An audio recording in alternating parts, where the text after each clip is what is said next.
میں مختصر الفاظ میں کہہ دینا چاہتا ہوں کہ پی ڈی ایم متحد ہے. پی ڈی ایم میں ڈبیٹ ہوتا رہتا ہے، مختلف مسائل پر اختلاف رائے آتا رہتا ہے. کل بھی آیا کہ لانگ مارچ کا اینڈ کیا ہوگا، اور چونکہ ہم ابتدائی طور پر جب پی ڈی ایم بنا رہے تھے تو اس میں ہم نے استعفے کا آپشن رکھا ہے، اور یہ نہیں کہا گیا اس میں کہ یہ لاسٹ آپشن ہوگا ایٹم بم کی طرح، ایسا کہیں نہیں لکھا ہوا. اور وقت گزرنے کے ساتھ ساتھ جلسے ہم نے کیے، پبلک کا رسپانس ہم نے دیکھا، سب کچھ ہوا. لیکن اب جب ہم نے فیصلہ کیا کہ اسلام آباد کی طرف یا پنڈی کی طرف لانگ مارچ کیا جائے گا، تو کل 10 جماعتوں میں سے 9 جماعتوں کی رائے یہ تھی کہ ہم جائیں تو استعفے دیں. کوئی بات نہیں، پہلے مرحلے میں سب قومی اسمبلی کی استعفے دے دیں، آدھا ایوان خالی ہو جائے گا، دوبارہ ان کو الیکشن دینے پڑیں گے. لیکن پیپلز پارٹی اس سے اتفاق نہیں کر رہی تھی.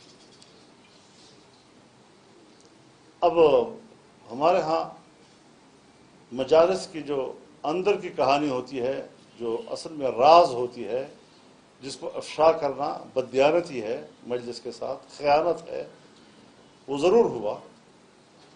لیکن پھر بھی پیپلز پارٹی کو مہلت دی گئی چند دن کی کہ آپ اپنے سی اے سی کے پاس جائیں، ان کے سامنے 9 جماعتوں کا موقف رکھیں، کیونکہ جمہوریت ہے نا، پیپلز پارٹی تو سب سے زیادہ جمہوریت کی بات کرتی ہے.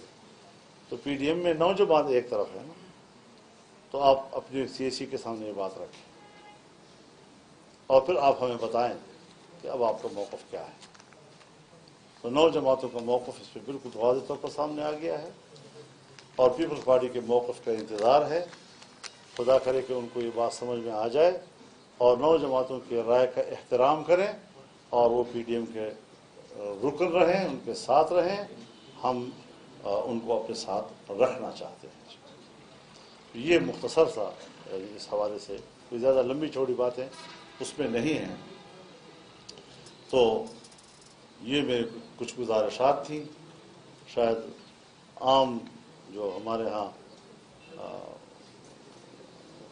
روزمرہ کے معاملات ہوتے ہیں، ذرا اس سے ہٹ کر میں نے باتیں کی ہیں آپ سے، اور کوشش کی ہے کہ شاید کہ اتر جائے تیرے دل میں میری بات، اور ہم اس کا آنے والے دنوں میں فائدہ اٹھا سکیں.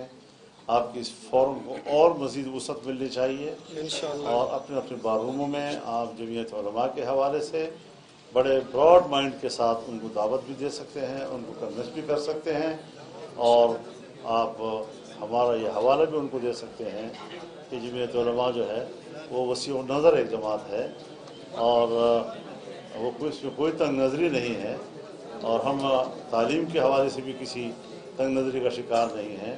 میں جو اپنے بیٹے کے بارے میں چاہتا ہوں کہ اس کو انگریزی بھی آئے، اس کو جغرافیہ بھی آئے، اس کو سائنس بھی آئے، تو میں قوم کے بچوں کے لیے کیوں نہیں چاہوں گا. تو امتزاج جو ہے یہ ضروری ہے. آج کے حوالے سے ہمارے جو سینئر وکلاء ہیں یہ جی ٹی آئی میں وقت گزار چکے ہیں، اور اس وقت بھی ان کو معلوم ہے کہ ہمارے اکابر یہی کہا کرتے تھے کہ ہم 2 تعلیم جو ہیں اتنے دور ہیں ایک دوسرے سے، تو ایسی جماعت بنائیں نوجوانوں کی کہ جو آپس میں ملتی رہے اور ایک دوسرے کے علوم سے فائدہ حاصل کرے. تو آج بھی ہمارا یہی نظریہ ہے، اور اسی سوچ کے ساتھ ہم آگے بڑھ رہے ہیں. کیا بھائی؟ وزیرستان کے بارے میں سوال تھا. آپ نے جنوبی وزیرستان کاناڈا کے بارے میں پریس کانفرنس کیا تھا، اور آج بھی اس میڈیا کے ذریعے جنوبی وزیرستان میں تو جھگڑا ہے، بلکہ تمام ایجنسی میں جھگڑے ہیں.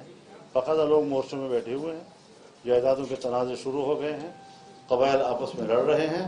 اور جس طرح مرجر سے پہلے ہر دروازے کے سامنے فوج کھڑی تھی، آج بھی اسی طرح فوج وہاں پر کھڑی ہے.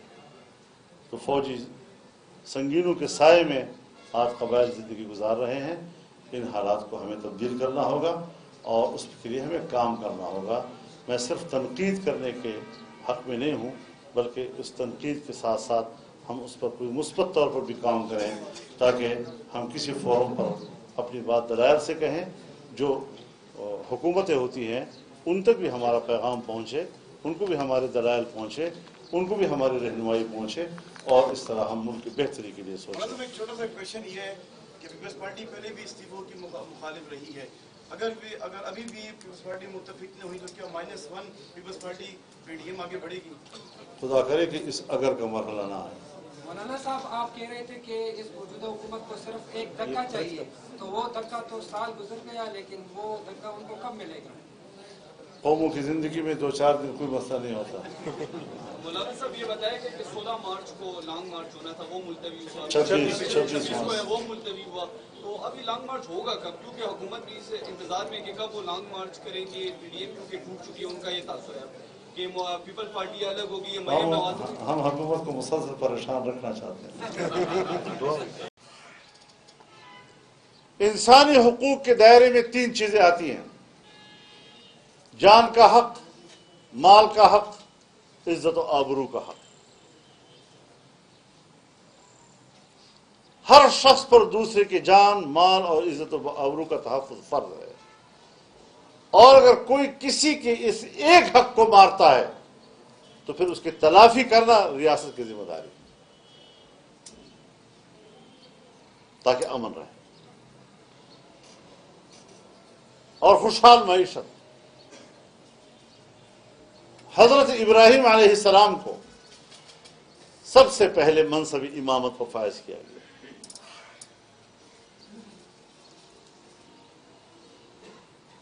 انی جاعلک للناس اماما. اب وہ حضرت ابراہیم علیہ السلام جو ساری زندگی بتوں سے لڑتا رہا، شرک سے لڑتا رہا، توحید کی بات کرتا رہا، اور اس پاداش میں کیا کیا تکلیفیں اس سے برداشت کی، لیکن جو ہی ان کو مقامی امامت پر فائز کیا، اب آپ نے اس حوالے سے اپنی ذمہ داریوں کو سمجھا. اب یہ منصب امامت ملنے کے بعد آپ کی ترجیحات کیا ہیں، ذرا اس کو بھی دیکھیں.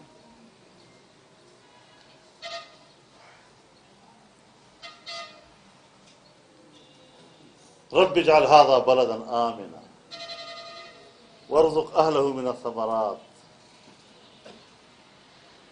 یا اللہ اس شہر کو امن کا شہر بنا، اور اس میں رہنے والے لوگوں کو پھل فروٹ عطا کر. پھل فروٹ خوشحال معیشت کی علامت ہوتی ہے. دال چنا نہیں مانگا لیکن آپ کے ذہن میں یہ تھا کہ یہ حق صرف مومن کا ہے. وارزق اہلہ من الثمرات من آمن منہم باللہ والیوم الآخر. لیکن چونکہ دنیاوی زندگی کا معاملہ ہے، اللہ نے فرمایا نہیں، قال ومن کفر فامتعہ قلیلا. دنیاوی زندگی میں تو اس کو کافر کو بھی دوں گا.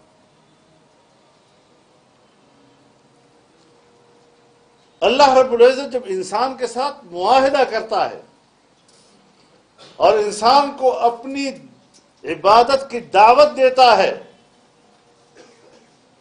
تو اللہ رب العزت فرماتے ہیں فَلْيَعْبُدُوا رَبَّ هَذَا الْبَيْتِ. کس چیز کے بدلے میں کیا جتلاتا ہے؟ الَّذِي أَطْعَمَهُم مِّن جُوعٍ وَآمَنَهُم مِّن خَوْفٍ. وَلَنَبْلُوَنَّكُمْ بِشَيْءٍ مِّنَ الْخَوْفِ وَالْجُوعِ. جب اللہ امتحان لیتا ہے اور انسان کو ابتلا دیتا ہے تو پھر بدامنی اور بھوک کی صورت میں دیتا ہے.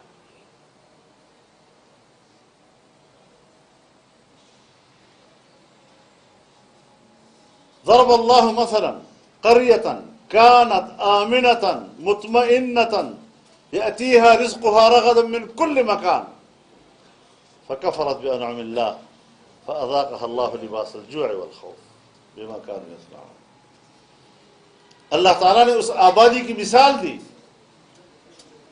آمنتاً، وہاں یہ محفوظ بھی تھے اور پرسکون زندگی گزار رہے تھے، اور محفوظ مأمون امن کا ماحول اور پرسکون زندگی اس کی علت بتا دی کہ یأتیہا رزقہا رغدا من کل مکان، کہ ہر طرف سے ان کی روزی کھچ کھچ کے آ رہی تھی ان کے پاس.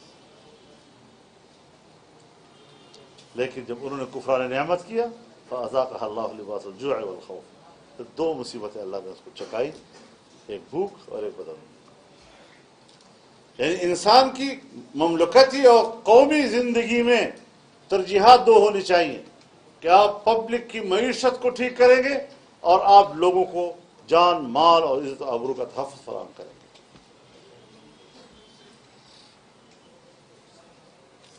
یہ ہے مملکتی زندگی کی ترجیحات. اور ہم سوچتے ہیں کہ اگر ہم جمعیت میں شامل ہو گئے تو مولوی صاحب تو مجھے کہے گا داڑھی رکھو، مولوی صاحب تو مجھے کہے گا مسجد میں چلو میرے ساتھ، سلوار ٹخنوں سے اوپر رکھو، پہلے دایاں پاؤں داخل کرو، جب نکلو تو بایاں پاؤں باہر کرو. ٹھیک ہے، یہ فضائل ہے، اس کی زندگی میں خوبصورتی آتی ہے.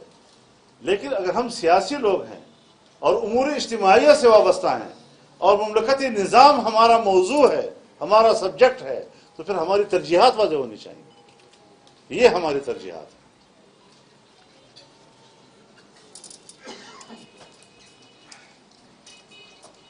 اس کے علاوہ تو اس لیے جمعیت علماء قائم کی گئی تاکہ ایک شورائی نظام قائم ہو، علماء کی ایک اجتماعی رائے میں مملکت کی رہنمائی کی جا سکے. سو آج بھی وہ سلسلہ جاری ہے الحمدللہ.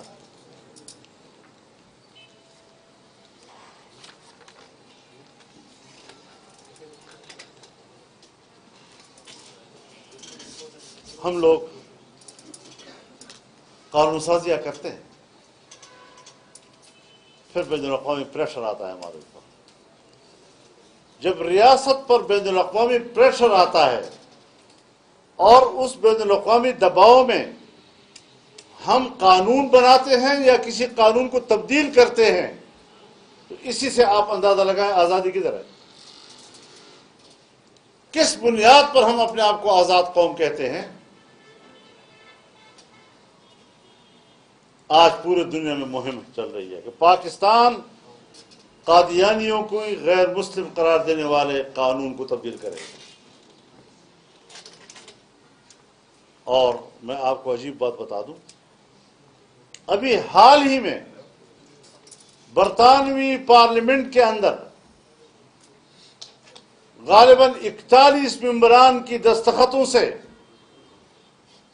ایک رپورٹ جاری ہوئی ہے، اور سن 1954 سے لے کر آج تک ہر سال کی اپنی رپورٹ، اور اس میں صرف اور صرف پاکستان کو بحیثیت ریاست کے اس بات کا ذمہ دار قرار دیا ہے کہ آپ کے ہاں قادیانیوں کے حقوق محفوظ نہیں ہیں، ان پر تم مظالم کر رہے ہو. وہ اس کو احمدی مسلم کہتے ہیں. پوچھنا چاہتا ہوں ان 40-41 لوگوں سے، کیا برطانیہ میں مسلم کمیونٹی نہیں ہے؟ آپ نے یہ رپورٹ بناتے وقت کیا برطانیہ کے اپنی مسلم کمیونٹی کے ساتھ رابطہ کیا؟ کیا آپ نے پاکستان میں کسی ایک جماعت سیاسی ہو یا مذہبی ایک کے ساتھ رابطہ کیا یہ رپورٹ بناتے وقت؟ اور پھر جب ریاست پاکستان کو ذمہ دار قرار دیا گیا اس حکومت کے ہوتے ہوئے، کیا میری ریاست نے اس کا جواب دیا؟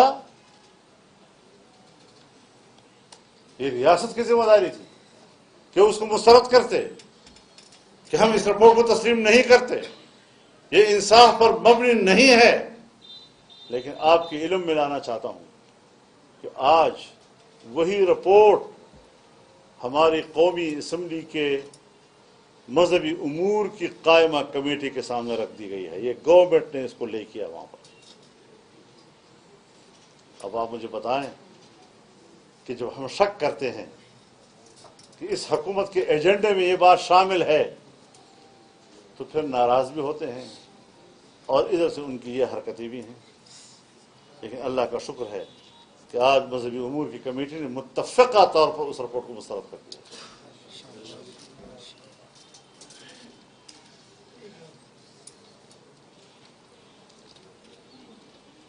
اور پی ٹی آئی کے ایک رکن نے تو کمیٹی کی چیئرمین کے کان میں کہا کہ ہاں ہم تو ہیں پی ٹی آئی میں لیکن ایمان تو نہیں بیچ سکتا نا.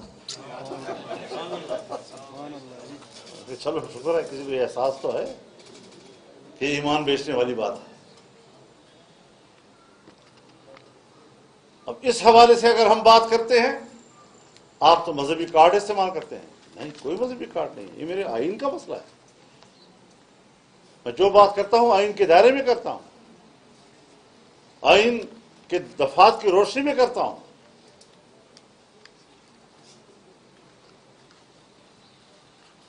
کتنا زور لگایا گیا اسرائیل کو تسلیم کرنا، اسرائیل کو تسلیم کرنا، کس بنیاد پر؟ ہم نے کہا کہ یہ موضوع نہیں ہے. اسرائیل کو تسلیم کرنا یہ موضوع بحث نہیں ہے. فلسطینیوں کی آزادی موضوع بحث ہے. اس کو آپ نے تاریخی کی طرف دھکیل دیا اور اسرائیل کو تسلیم کرنے کو ہائی لائٹ کر دیا. یہ کیا مطلب؟ تو یہ جمعیت علماء کا منشور اس حوالے سے بالکل واضح ہے. اور 1817 کے برطانیہ کے معاہدہ بالفور کے تحت جو اسرائیل کی ایک ریاست کا تصور وہاں قائم کیا گیا تھا، آج اسی تسلسل میں سب کچھ ہوا ہے، ہوتا جا رہا ہے. اور جمعیت علماء کے منشور میں جو خارجہ پالیسی کا سبجیکٹ ہے اس کا آپ دیکھیں، اس میں واضح طور پر اسرائیل اور برطانیہ دونوں کا ذکر ہے. تو اس حوالے سے بھی ہمارے ملک میں کیا ہو رہا ہے، کیا ذہن دیا جا رہا ہے. لیکن الحمدللہ ہم نے یہ 2 سال آرام تو نہیں کیا، لیکن ان کو اس ایجنڈے کے حوالے سے پیش رفت بھی نہیں ہونے دی.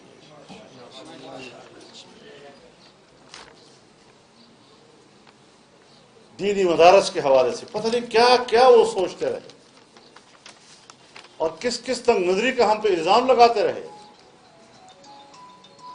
ہم چاہتے ہیں کہ طلباء جو ہیں وہ جدید اور عصری علوم حاصل کریں اور پھر اس قابل ہوں کہ وہ معاشرے کے کیا کہتے ہیں اس کو آپ مین سٹریم میں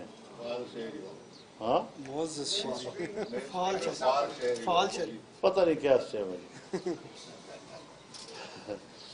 بات بنیادی یہ نہیں ہے، بنیادی یہ ہے کہ آپ کی ذہنیت کیا ہے، اس ذہنیت کو ہم نے پڑھنا ہے. تم ہمیشہ بڑے معصوم قسم کے جملوں اور الفاظ میں اپنے ایجنڈے کو لپیٹ کر قوم کے سامنے پیش کرتے ہو. تو اس طرح تو ابلیس نے بھی اپنا ایجنڈا بڑے خوبصورتی کے سامنے پیش کیا نا. قسم کھائی وقاسمہما انی لکما لمن الناصحین. آدم و حوا، میں قسم کھاتا ہوں اس بات پر کہ میں تم دونوں کے بارے میں خیرخواہ ہوں. آپ یہ پودا کھائیے، یہ دانہ کھا لیجیے. تو اگر وہ اپنے قسم میں مخلص ہوتا تو ہم آج والوں کو بھی پھر اپنے قسم میں مخلص مانیں. کس نے کہا ہے کہ تعلیم کو تقسیم کرو؟ تعلیم کو تقسیم کرنے کا آغاز علی گڑھ سے ہوا ہے، جب برصغیر میں پہلی مرتبہ ایک ایسا مدرسہ کہ جس کے نصاب سے 4 مضامین نکالے گئے: قرآن، حدیث، فقہ اور فارسی زبان. اس 4 چیزوں کو تحفظ دینے کے لیے پرائیویٹ سیکٹر میں دیوبند مدرسہ کھولا گیا. لیکن اس کو تحفظ تو دیا، لیکن حضرت شیخ الہند رحمہ اللہ جب مالٹا سے واپس آتے ہیں 1919 میں اور 1 سال سے کم زندگی کا موقع ملتا ہے، تو اس عرصے میں بھی ہندوستان کے بڑے بڑے اکابرین کو اپنے ساتھ لے جا کر علی گڑھ میں جاتے ہیں اور ان سے کہتے ہیں کہ نصاب ایک کرنا، مشترکہ نصاب۔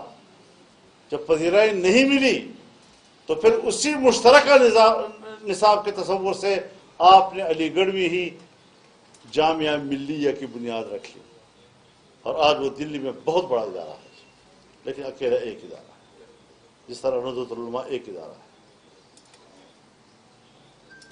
فروغ نہیں پا سکتے۔ تو اس اعتبار سے جب پاکستان بنا، اب تو ہم انگریز سے بھی آزاد ہو گئے، ہم ہندو سے بھی آزاد ہو گئے نا، اب تو ایک پاکستان، مسلمان پاکستان۔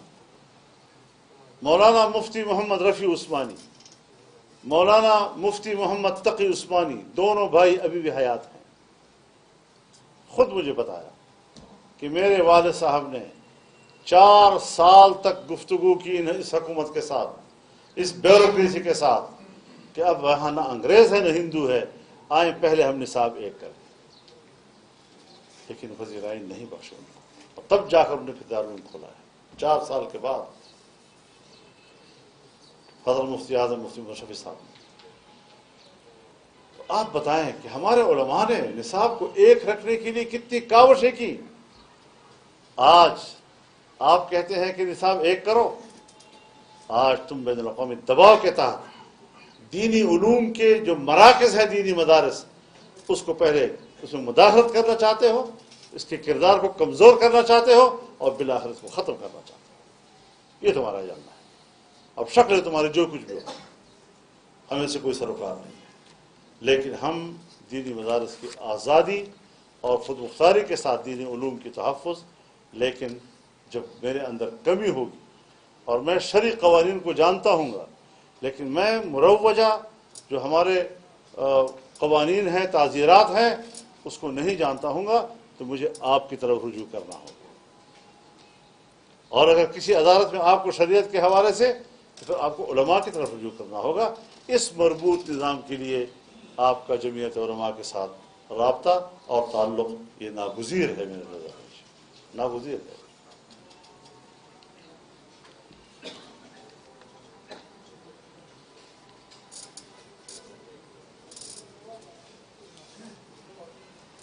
ایک اور مسئلہ ضمناً چھیڑ دیتا ہوں آپ کے سامنے، کیونکہ آپ سے ہم نے کچھ تھوڑی سی رہنمائی لینی ہے۔ میں نے یہی کہا تھا کہ آپ اکتائیں گے میری بات سے،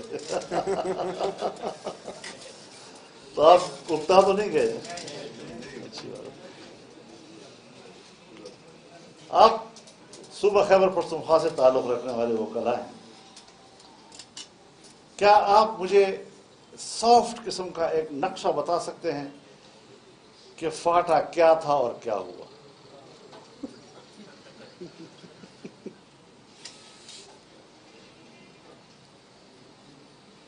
وہ کہتے ہیں نا کہ نہیوں میں اور نشیوں میں، ادھر کے نہ ادھر کے۔ کیا کر دیا ہم نے اس قوم کے ساتھ؟ 1.5 کروڑ کی پشتون آبادی، قبائلی آبادی، اور کیوں کیا اس طرح ان کے ساتھ؟ ہمارے سامنے رپورٹ رکھی گئی، میں نے اس رپورٹ پر تقریر کی اور میں نے مسترد کیا اس کو۔ میں نے کہا یہ حقائق کے خلاف رپورٹ، لیکن ٹس سے مس نہیں ہو رہے تھے۔ پھر اس میں خود لکھا ہے کہ قبائلی علاقوں کو ہم 10 سال تک 1000 ارب روپیہ دیں گے، یعنی ہر سال 100 ارب، تاکہ سیٹل ایریا کی لوگوں کی زندگی کا معیار ٹرائبل لوگوں کا سیٹل کے برابر لایا جا سکے، سڑکیں بچھائی جا سکے، کالجز بنائے جائیں، یونیورسٹیاں بنائے جائیں، ہاسپٹل بنائے جائیں، وغیرہ وغیرہ۔ 5 سال ہو گئے ہیں، 1 روپیہ نہیں دیا۔ کمپنسیشن کی حد تک ہوا ہوگا کہ کسی کا گھر گرا ہوا ہے وہ بنانے کے لیے، وغیرہ وغیرہ، لیکن ان مقاصد کے لیے جو اس رپورٹ پہ درج ہے 1 روپیہ آج تک نہیں دیا گیا۔ اور وہاں لینڈ ریکارڈ نہیں ہے سرے سے، جہاں اتنے بڑے فاٹا کے علاقے میں